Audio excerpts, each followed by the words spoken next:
Hello everyone. इस video में हम BA 6th सेम के नाटक द मर्चेंट ऑफ वेनिस,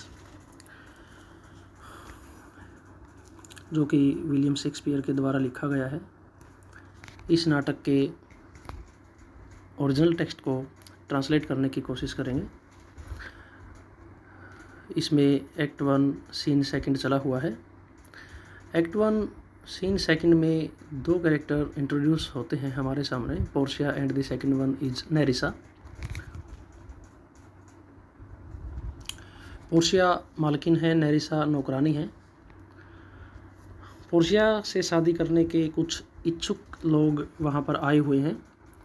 उनमें से नेरिसा एक एक करके उन आए हुए जो लोग हैं उनके नाम लेती है और उनके नाम सुन सुनकर पोर्शिया उनके कैरेक्टर्स या उनके फीचर्स के बारे में डिस्क्रिप्शन देती है।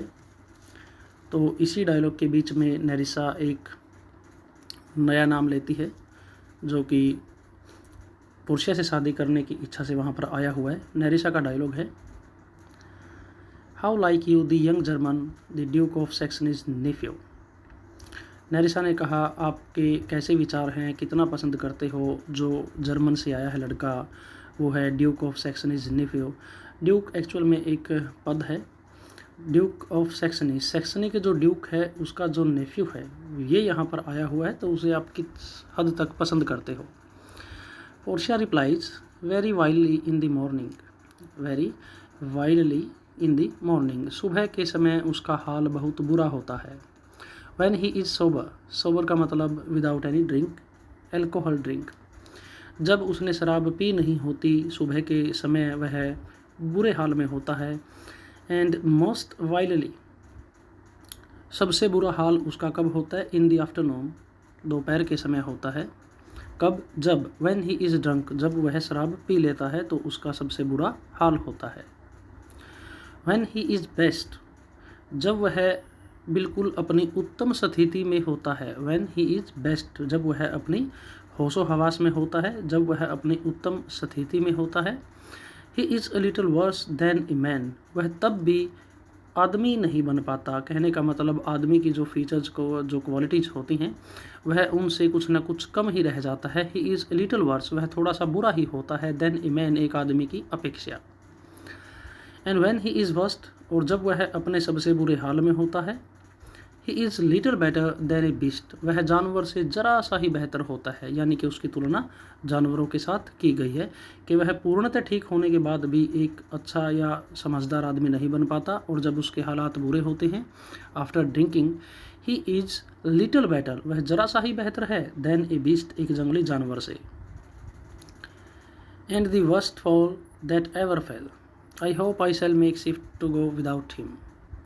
अगर सबसे बुरे हालात भी हो जाएं, अब अपने बारे में बोलती है पोर्शिया इस लाइन में, the worst fall that ever fail, कि आज तक इस दुनिया में जितना भी बुरा हुआ है या मेरे जीवन में जो बुरी घटनाएं हुई हैं उनसे भी बुरी कोई घटना मेरे जीवन में होती है अगर मेरे हालात सबसे बुरे होते हैं। The worst fall that ever fail, आज तक जो बुरा हो ना हो मेरे जीवन में, कि वो सबसे बुरे हालात अगर मेरे जीवन में आते हैं तो भी, I hope I shall make shift to go without him, तो मुझे उम्मीद है कि मैं उससे बच निकलूँगी। I shall make shift, I shall make shift, मैं बच निकलूँगी, टू गो विदाउट हिम, कि मैं उससे शादी किए बिना ही मैं उससे बच जाऊँगी। Nerissa, if he should offer to choose, अगर यह आदमी जर्मनी से जो आया है, अगर यह आदमी कास्केट में से किसी एक कास्केट का चुनाव करता है, प्रतिभागी बनता है। If he should offer to choose, अगर उसे चुनने का मौका दिया जाए। And choose the right casket, और अगर वह संयोगवंश राइट कास्केट का चुनाव कर लेता है जिसमें पोर्शिया की फ़ोटो है। You should refuse, you should refuse to perform your father's will. If you should refuse to accept him, if यहाँ से आप इसकी ट्रांसलेशन सुनिए। If you should refuse to accept him, अगर आप उसे पति के रूप में स्वीकार करने से रिजेक्ट करते हो, इस बात को मना करते हो। इफ़ यू शुड रिफ्यूज़, मना करना, टू एक्सेप्ट हिम, उसे स्वीकार करने में। अगर आप उस जर्मनी वाले लड़के को पति के रूप में स्वीकार नहीं करते हो तो क्या होगा, you should refuse to perform your father's will. तो इसका मतलब परिणाम स्वरूप आप अपने पिता की इच्छा को स्वीकार नहीं कर रहे, उसकी इच्छा के अनुसार शादी नहीं कर रहे हो। कहने का मतलब आप अपने पिता की इच्छा को पूरी नहीं कर रहे हो। पोर्शिया, देयरफॉर, इसीलिए तो, for fear of the worst, सबसे बुरे हालात के डर के मारे, आई प्रे दी, सबसे बुरे हालात कौन से, कि अगर इसने सही कास्केट का चुनाव कर लिया मेरी तो इससे शादी हो जाएगी और ये एक शराबी है। Therefore, for fear of the worst I pray thee, मैं इस बुरे हालात से बचने के लिए, for fear of the worst, मैं इस बुरे हालात से घबरा कर डर कर, आई प्रे दी, मैं आपसे रिक्वेस्ट करती हूँ, set a deep glass of Rhenish wine on the contrary casket. On the contrary casket का मतलब है गलत कास्केट, कंट्रेरी कास्केट गलत कास्केट, ऑन का मतलब के ऊपर, ऑन दी कंट्रेरी कास्केट गलत बॉक्सेस या कास्केट संदूक के ऊपर, कहने का मतलब जिनके अंदर मेरी पिक्चर नहीं है उनके ऊपर। Set a deep glass of Rhenish wine, एक शराब का भरा हुआ गिलास, डीप गिलास का मतलब है बहुत बड़ा, शराब का बहुत बड़ा भरा हुआ गिलास गलत बॉक्सेस के ऊपर आप रख दो। फॉर, क्योंकि, if the devil be with in, अगर बॉक्स के अंदर दानव भी हो, इफ़ द डेविल, दानव, बी विद इन का मतलब उस बॉक्स के अंदर, if the devil be with in, अगर उस बॉक्स के अंदर दानव भी हो, एंड दैट टेम्पटेशन विदाउट, और बाहर शराब का गिलास हो, एंड दैट टेम्पटेशन, वह लालच, कौन सा, शराब का गिलास, एंड दैट टेम्पटेशन विदाउट का मतलब यहाँ पर है बाहर, न कि के बगैर, और बॉक्स के बाहर ये ललचाने की चीज़, ये शराब का गिलास रखा हो। आई नो, मैं जानती हूँ, ही विल चूज इट, वह 100% इस गलत बॉक्स का ही चुनाव करेगा। आई नो, मुझे पता है, शराब के लालच में आकर ही विल चूज इट, वह इसका चुनाव करेगा।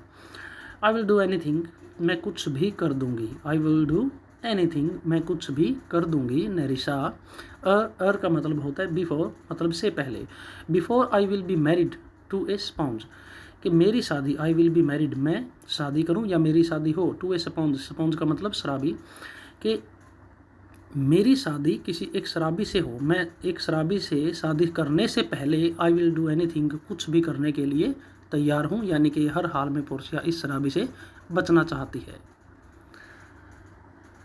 नेक्स्ट डायलॉग नेरिसा का है, you need not fear lady, मालकिन आपको डरने की ज़रूरत नहीं है। You need not fear lady, आपको घबराने की ज़रूरत नहीं है। The having any of these lords, कि इनमें से आपसे किसी की शादी होगी, डर किस बात का नहीं है। The having any of these lords जो यहाँ पर आए हैं, the having any of these lords, आए हुए लॉर्ड्स में से किसी से भी शादी होने का डर आपके मन में नहीं होना चाहिए, इसकी कोई ज़रूरत नहीं है। They have acquainted me with their determination, they have acquainted me with their determination, they, वो आए हुए लड़के, हैव एक्वेंटेड मी, उन आए हुए लड़कों ने मुझे बता दिया है, एक्वेंट, परिचित करवाना, उन आए हुए लड़कों ने मुझे परिचित करवा दिया है, विद, किसके साथ परिचित करवा दिया है, देयर, उनकी अपनी, डिटर्मिनेशंस, इच्छाएं, या फिर उन्होंने जो फैसला लिया है, आए हुए लड़कों ने जो फैसला लिया है उन्होंने अपने मन की बात से मुझे परिचित करवा दिया है, यानी कि उनके मन में क्या विचार है, उनका क्या डिसीजंस है, वो क्या चाहते हैं, उन्होंने अपनी बात मुझे बता दी है। Which is indeed to return, और उनका फैसला क्या है, विच का मतलब ये है उनका फैसला, देयर डिसीजंस, देयर डिटर्मिनेशंस, उनकी जो उन्होंने निश्चय कर लिया है। They want to go without any marriage, वो यहाँ से बिना किसी शादी के जाना चाहते हैं। विच इज़, उनकी इच्छा है, इंडीड, वास्तव में, which is to return to their home, असल में वो अपने अपने घर जाना चाहते हैं। And to trouble you with no more suit, और वो आपको और ज़्यादा परेशान नहीं करना चाहते। दे टू ट्रबल यू, आपको परेशान करना चाहते हैं, विद नो मोर शूट, और कोई दावा नहीं चाहते। कहने का मतलब ये नेगेटिव मीनिंग है, to trouble you with no more suit, वो आपके ऊपर और कोई शादी का दावा नहीं करना चाहते। कब तक, अनलेस, जब तक, you may be won by some other, sort का मतलब प्रकार, जब तक आपको शादी में किसी और तरीके से न जीता जाए, किसी और तरीके से मतलब जो आपके पिताजी ने तरीका बनाया है उस तरीके को छोड़कर, देन की अपेक्षा योर फादर्स इम्पोजिशन, जो आपके पिताजी ने तरीका थोपा है, डिपेंडिंग ऑन द कास्केट्स, जो कि इन बॉक्सेस के पर आधारित है। आपके पिताजी ने आपसे शादी करने का जो फैसला लिया है, जो फैसला इन कास्केट्स के ऊपर निर्धारित है, निर्भर है, इस तरीके को, इस माध्यम को छोड़कर किसी और तरीके से अगर आपको शादी में जीतना हो तो वो आपके ऊपर शादी का दावा कर सकते हैं। Otherwise they want to go their home, otherwise वो अपने घर जाना चाहते हैं और वो आपको और परेशान नहीं करना चाहते। Unless you may be won, कब तक, जब तक आप जीते नहीं जाते, सम अदर सॉर्ट, किसी और तरीके से, other than your fathers imposition, जो आपके पिताजी ने सिस्टम बनाया है उसको छोड़कर। और कौन सा सिस्टम? डिपेंडिंग ऑन दी कास्केट्स, जो इन कास्केट्स के ऊपर निर्भर है, उस तरीके को छोड़कर किसी और तरीके से आपको अगर शादी करने का मौका मिलता है तब तो वो आपके ऊपर शादी के लिए कोशिश कर सकते हैं, आपको पत्नी के रूप में प्राप्त करने का वो प्रयास कर सकते हैं। अदरवाइज वो आपसे शादी नहीं करना चाहते। जब ये नैरिशा ने बात बोली कि दूसरे तरीके से अगर आप शादी करो तो ही वो आपके ऊपर दावा करेंगे कि हम आपसे शादी करना चाहते हैं, लेकिन ये बात सुनकर पोर्शिया कहती है, if I live to be as old as Sibylla, कि अगर मेरी उम्र इतनी हो जाए जैसे कि देवी सिबिला, ये एक्चुअल में दो देवियों के नाम आते हैं। यह एक बूढ़ी देवी मानी जाती है जो जैसे कि एक अमर हो, जिसकी बहुत अनलिमिटेड एज रही हो। If I live to be, अगर मैं जिंदा रही, to be as old as Sibylla, कि जितनी उम्र कि अगर मैं सिबिला की तरह अनंत उम्र तक जिंदा रहती हूँ तो भी आई विल डाई, मैं मरना चाहूँगी, एज चेस्ट, इतनी पवित्र, एज डाइना, जैसे कि डाइना पवित्र है। डाइना भी एक पवित्रता की देवी है। मतलब यहाँ पर एक्चुअल में ये कहना चाहती है, मैं शादी नहीं करना चाहती, मैं किसी भी सेक्सुअल रिलेशनशिप को एंजॉय नहीं करना चाहूँगी शादी के बाद। अगर कोई दूसरा माध्यम बनता है शादी का तो मैं शादी ही नहीं करना चाहती।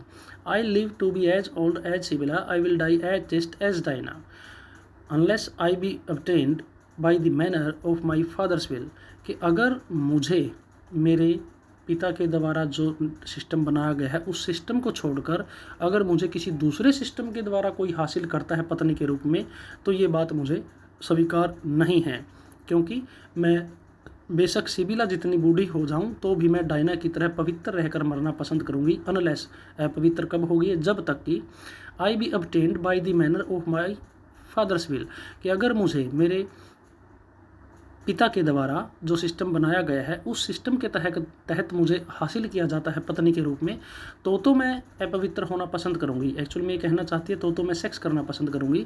अदरवाइज तो मैं सिबिला की तरह बूढ़ी होकर डायना की तरह पवित्र रहकर ही मरना पसंद करूंगी। आई एम ग्लैड, मैं बहुत खुश हूँ। दिस पार्सल ऑफ वर्ड्स, यहाँ पर दिस पार्सल ऑफ वर्ड का मतलब है ये जो दावेदार यहाँ पर आए थे इनका समूह, group of shooter.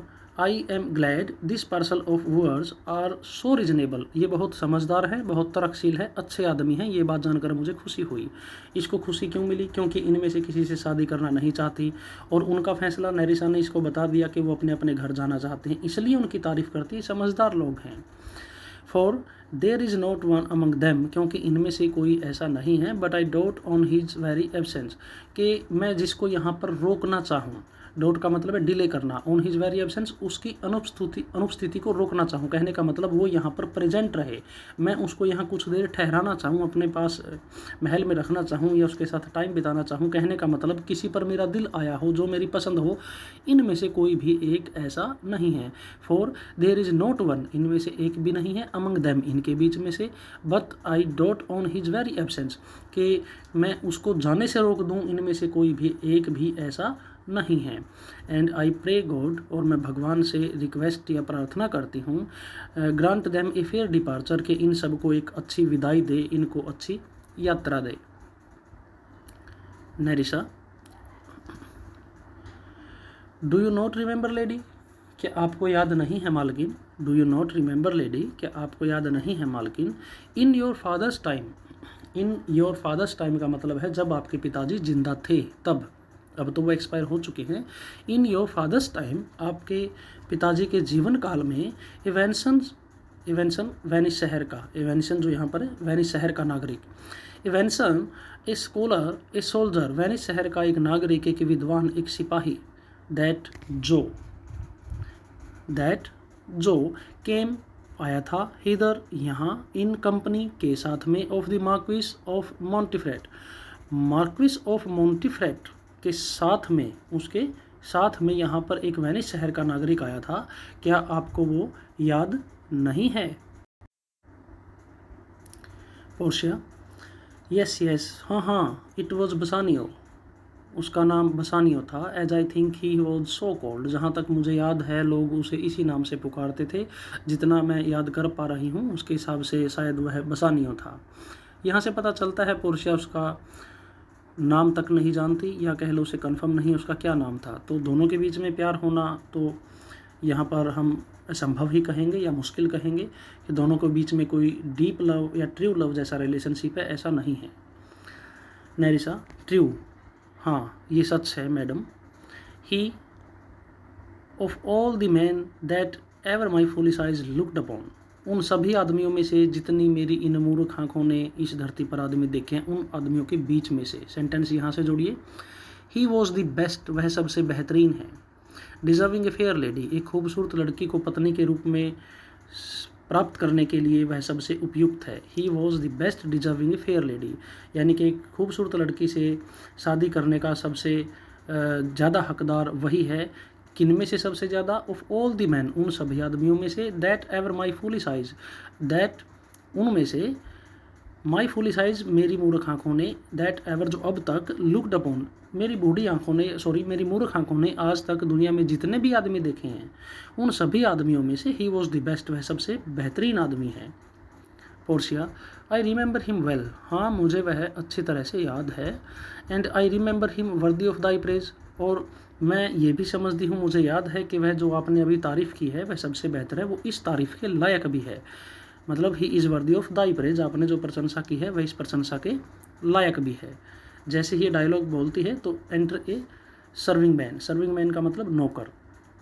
How now what news, कि अब यहाँ पर आपका कैसे आना हुआ, क्या खबर लेकर आए हो। हाउ नाउ व्हाट न्यूज़, क्या खबर है। सर्विंग मैन मतलब वह नौकर बोलता है।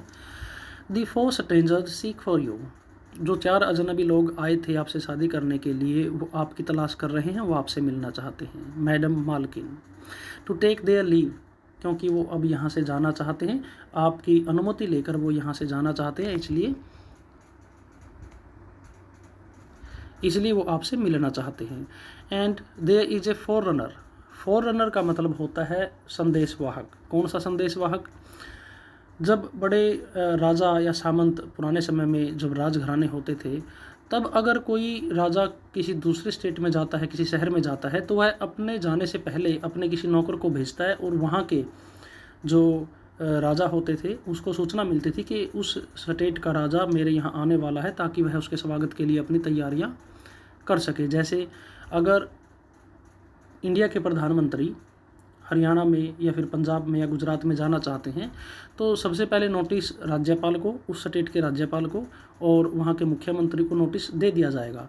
और जो आदमी ये नोटिस देगा तो उसके हम फोर रनर कहेंगे। फोर का मतलब पहले, रनर का मतलब वाहक, यानी कि दौड़ने वाला, यानी कि राजा के आगे आगे दौड़ने वाला, मालिक के आगे आगे दौड़ने वाला वह नौकर, ताकि जहाँ पर डेस्टिनेशन है वहाँ जाकर लोगों को सूचना दे कि मेरे मालिक यहाँ पर आने वाले हैं, ताकि कोई असुविधा पैदा न हो। And there is a forerunner, और एक संदेशवाहक भी आया है, या फिर एक नौकर भी आया है, कम आया है, फ्रॉम ए फिफ्थ, पाँचवें की तरफ से। 4 तो ये जाना चाहते हैं, ये तो समझो चले गए। 5वें की तरफ से एक नौकर आया है, और 5वां कौन है? फिफ्थ कौन सा है? The Prince of Morocco, Morocco का राजकुमार। हु ब्रिंग्स, हु यहाँ पर किसके लिए आया है? उस फोर रनर के लिए, वो संदेशवाहक। The forerunner brings word, word का मतलब यहाँ पर है मैसेज, संदेश। The forerunner brings word, संदेशवाहक यह संदेश लेकर आया है। द प्रिंस हिज मास्टर, जो राजकुमार है, जो कि उसके स्वामी हैं, विल बी हियर टनाइट, आज की रात यहाँ पर पहुँच जाएंगे। ये संदेश लेकर 5वें का नौकर भी आ गया है। Portia, if I could bid the fifth welcome with so good a heart as I can bid the other four farewell, कि अगर मैं जितनी खुशी के साथ इन 4 लोगों को यहाँ से भेज रही हूँ, अगर मैं इतनी ही खुशी के साथ यानी कि मेरा मनपसंद, यानी कि बसानियों का जिक्र हो, बसानियों आता तो क्या होता, I should be glad on his approach, तो मैं बड़ी खुशी के साथ उसका स्वागत करती। If I could bid the fifth welcome, अगर मैं if I could bid the fifth welcome with so good a heart, अगर मैं इतने खुश दिली के साथ स्वागत कर पाती, कितनी खुश दिली, जितनी खुशी के साथ, as I can bid the other four farewell, जितनी खुशी के साथ मैं इन 4 लड़कों को भेज रही हूँ। देखिए उनमें से किसी को यह पसंद नहीं करती और उनको विदाई देनी है, यानी कि इसके दिल की तमन्ना पूरी हुई, तो ये बहुत खुश है कि काश इसी खुशी के साथ I could bid the fifth welcome with so good a heart, इतनी ही खुशी के साथ, with so good a heart, इतनी ही खुशी के साथ काश मैं I could bid the fifth welcome, 5वें आने वाले का मैं स्वागत कर पाती। I should be glad of his approach, तो उसके आने से ज़रूर मुझे खुशी महसूस होती।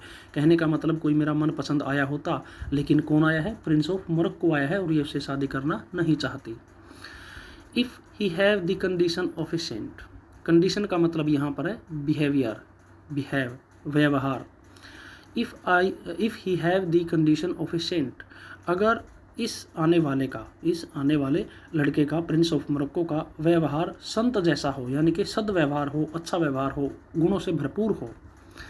And the complexion of A devil, और अगर इसका रंग, कॉम्प्लेक्स का मतलब है colour of skin, of A devil, और इसका अगर स्किन का कलर दानव जैसा हो, यानी कि कुरूप हो, काला हो, यानी कि शकल सूरत से यह काला हो, लेकिन इसके जो व्यवहार हैं, इसके जो गुण हैं वो बहुत अच्छे हों, तो भी मैं इससे शादी करना नहीं चाहूँगी। ये कहती है I had rather he should shrive me than wive me. Wive me का मतलब होता है पत्नी बनाना। मैं उसे चाहूँगी, आई हैड रादर, मैं पसंद करूँगी, ही शुड श्राइव मी, वह मेरा पादरी बनकर मुझे माफ़ करे। देखिए श्राइव का मतलब क्या होता है, ईसाई धर्म में किसी आदमी से कोई गलती हो जाती है, कुछ गलतियां सबके सामने स्वीकार नहीं की जा सकती, तो उसके लिए क्या करते हैं, अपनी आत्मा को पापों से मुक्त करने के लिए, मन को हल्का करने के लिए लोग चर्च में जाते हैं, और जो पादरी होते हैं उनके वहाँ पर फादर वो बोलते हैं, फादर के सामने वो अपना कन्फेशन करते हैं कि मुझसे यह गलती हो गई और मैं ईसा मसीह से या गॉड से प्रार्थना करता हूँ कि मुझे माफ़ करे। इसको बोलते हैं श्राइव। ही शुड श्राइव मी, कि वह मेरा फादर बनकर, चर्च वाला फादर, न कि बायोलॉजिकल फादर, आई मीन पादरी बनकर, कि वह, ही शुड श्राइव मी, कि वह पादरी बनकर, फादर बनकर मेरा कन्फेशन सुने, मैं कोई जैसे जुर्म अपना स्वीकार कर लूँ, वह मेरा पादरी बने, मेरा फादर बने। जैसे इसने कहा था ना, उसका व्यवहार अगर संत जैसा हो तो वह संत जैसा ही रोल प्ले करे। ही शुड श्राइव मी, वह मेरा कन्फेशन स्वीकार करे, देन वाइव मी, ये नहीं कि वह मुझे पत्नी बनाए, वाइव मी, मुझे पत्नी बनाए। मैं चाहूँगी अगर उसका कलर स्किन है जो काला है और व्यवहार बहुत अच्छा है, तो मैं चाहूँगी उसको अध्यात्म की लाइन में ही स्वीकार करूँ, मैं उसको फादर के रूप में स्वीकार करूँ, वह पादरी बनकर मेरा कन्फेशन स्वीकार करे, न कि वह मुझे पत्नी बनाए। कम नेरिसा, नेरिसा आओ चलते हैं। टू सर्वेंट, अपने नौकर से कहती है शिरा। जैसे हम बोल देते हैं अरे, हेलो, हाय, ये सब वर्ड क्या है, संबोधन के हैं, तो शिरा भी एक ऐसा वर्ड है, शिरा, ये नौकर को संबोधन करने के लिए यूज किया जाता है। शिरा, अरे नौकर, गो बिफोर, हमसे पहले चलिए आप। While we shut the gate,